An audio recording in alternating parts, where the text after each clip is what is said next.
Hello everyone and welcome to today's video where I'm going to be going over this new segment that I like to call How Has It Aged? Like fine wine or like nasty milk, where I talk about an old game that I want to see how well it's held up after usually about a 5 to 10 year span to see if it's still any good. We're going to be going over Condemned Criminal Origins from the Xbox 360 days.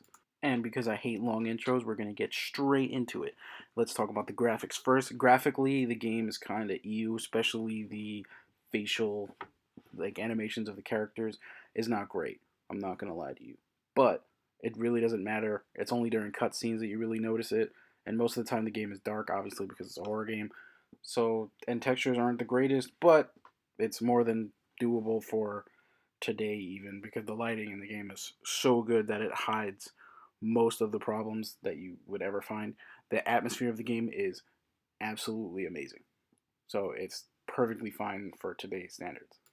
Secondly, is the gameplay. The checking ammo mechanic in this game is absolutely fucking amazing. I don't know why more horror games or games in general don't have this mechanic, where the only way to check ammo in a gun, if you find it, is to press Y or whatever triangle, and your character actually pulls the magazine out of the gun, looks at the ammo count, then it shows the ammo count on the screen, and then it goes away. So the only way to know how much ammo you have in it is to keep count of your bullets and to check on it regularly. It is such a simple mechanic, but such a cool way to keep you in the action and keep you like immersed in the gameplay. I wish more games use that as a standard mechanic in games. There's the melee combat, which is awesome because it actually again requires you to actually pay attention and block timing and swing timing, and the melee weapons all have different stats which are greatly explained in very simple detail in the top corner of the screen with just damage, improve damage, speed, block, and reach. And there you'll either have a plus or minus or red or green depending on what weapon you're using. It's super simple, but it's amazing.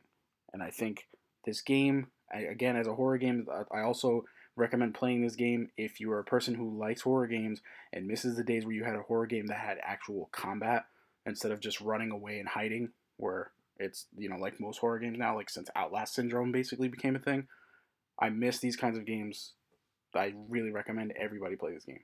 Now, onto the sound design of this game. This game sounds amazing. This is the first time in a long time I've actually been very eerily creeped out by, in particular, the level in this game that you see on screen right now, which is the level in the department store where mannequins straight up come to life and start walking away from you when you're not looking.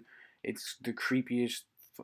This game reminds me of BioShock, and I'm a huge BioShock fan. So if you love BioShock, this is like a horror, even though BioShock kind of is, but this is like, this game oozes like the personality and creepiness of a horror game that it should have, and this game is awesome. I don't know how I missed playing this on the 360. I didn't play it until recently. I got it for like $2 on the Xbox store because Xbox lets you play it backwards compatible.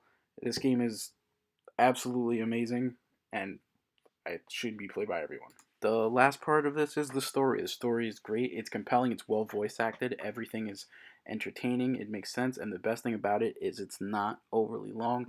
It's about maybe a 9 hour, 10 hour game, depending on how fast you go through, what difficulty you're on. Which, if you're like me, who's gotten older, I don't really have time to play games all the time for a really long time. Some of these 50, 100 hour games start to, drag on way too long. This game is exactly what you want. A simple playthrough of no like crafting and all this other busy work nonsense that are in all these other games. It's just play through it, enjoy it, atmosphere, fun gameplay. This game is absolutely amazing. The final verdict for this, obviously, this game is aged like a fine wine. The graphics have aged like some nasty old cheese, but you know, cheese goes with wine, I guess. So yeah, this is a fine wine. Absolutely recommend everybody play this game. This is underrated.